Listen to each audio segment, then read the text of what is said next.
আগো আমাকে ক্ষমা করে দাও প্লিজ। আমি ভাববো বিজয়া। মা, দময়ন্তীর ব্যাপারটা নিয়ে কিন্তু আমাদের বাবার কাছে ক্ষমা চাওয়া উচিত। বাবা কিন্তু তখন বারবার বলেছিল দময়ন্তী বাবার মেয়ে নয়। আমরাই বাবাকে অবিশ্বাস করেছিলাম। আমাদের কিন্তু বাবার কাছে একবার ক্ষমা চাওয়া উচিত মা। সত্যি তো, সংসারে ফাটল ধরলে সেই দায় তো আমারও। আমি কেন মানুষটাকে বিশ্বাস করতে পারলাম না, কেন ভরসা করতে পারলাম না? আমি বাড়িতে যা কিছু অনিষ্ট হয়েছে তার দায় তো আমারও। আমার ওনার কাছে ক্ষমা চাওয়া উচিত। আমি এক্ষুনি ওনার কাছে ক্ষমা চাইব। কিছু শুনলাম মনে হলো যেন। মায়ন্তিকা, আমরাও শুনলাম। যা শুনেছিস ঠিকই শুনেছিস। সত্যি তো, আমি তো অন্যায় করেছি। আমি তো ওনার ওপর বিশ্বাস রাখতে পারিনি। আর বিশ্বাস হারানো মহাপাপ। সেই পাপের বলেই তো নন্দিনী আমাদের সংসারে ফাটল ধরিয়েছে, বিষ ঢেলেছে। আমাদের সংসারে যা কিছু অনিষ্ট হয়েছে তার পেছনে তো আমার দায় কিছু কম নয়। হ্যাঁ গো, আমাকে ক্ষমা করে দাও প্লিজ। আমি ভাববো বিজয়া,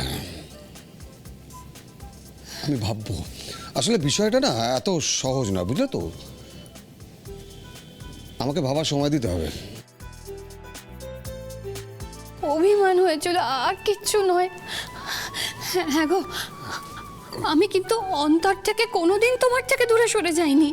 আরে ব্যাপারটা হচ্ছে যে তুমি যতই বলো বিশ্বাস করো, এই মুখের কথায় বিশ্বাস করবে না। আমার কাছে একটা আইডিয়া আছে, দেখো যদি সেটা হয় তাহলে যদি কিছু হতে পারে। মানে দেখো, তুমিও তো শাখা খুলে দিয়েছো, সিঁদুর পড়ছো না, কুমারিত্ব অর্জন করেছো।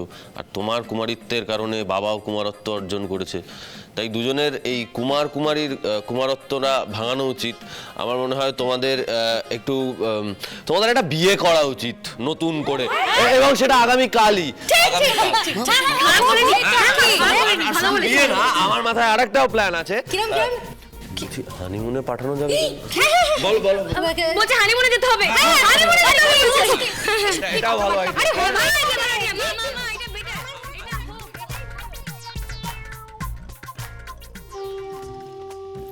এই যে এসে গেছি আমরা। মা চলো, শুভ কাজে দেরি করে লাভ নেই, চলো। এই তোরা এই সাত সকালে আমার ঘরে কি করছিস? আর কিসের শুভ কাজ রে? সব বলা হবে তোমাকে, সব বলা হবে। আগে তুমি দই চিড়েটা মুখে দাও। বিয়ের সকালে যে দধিমঙ্গল হয় সেটা ভুলে গেছো নাকি? এই এই তোরা কি শুরু করলি বলতো? শুরু তো অনেক দিন আগেই হয়ে গেছিল মা। মাঝে একটা ঝড় উঠেছিল। হ্যাঁ, তাতে অবশ্য অনেক দিনের জন্য অনেক কিছু এলোমেলো হয়ে গেছিল। কিন্তু এখন তো আমরা সবাই একসাথেই আছি। আর আমরা সবাই হাতে হাত মিলিয়ে সম্পর্ক, ভালোবাসা, সংসার সব কিছুকে গুছিয়ে নেবো। তুমি এদিকে এসো।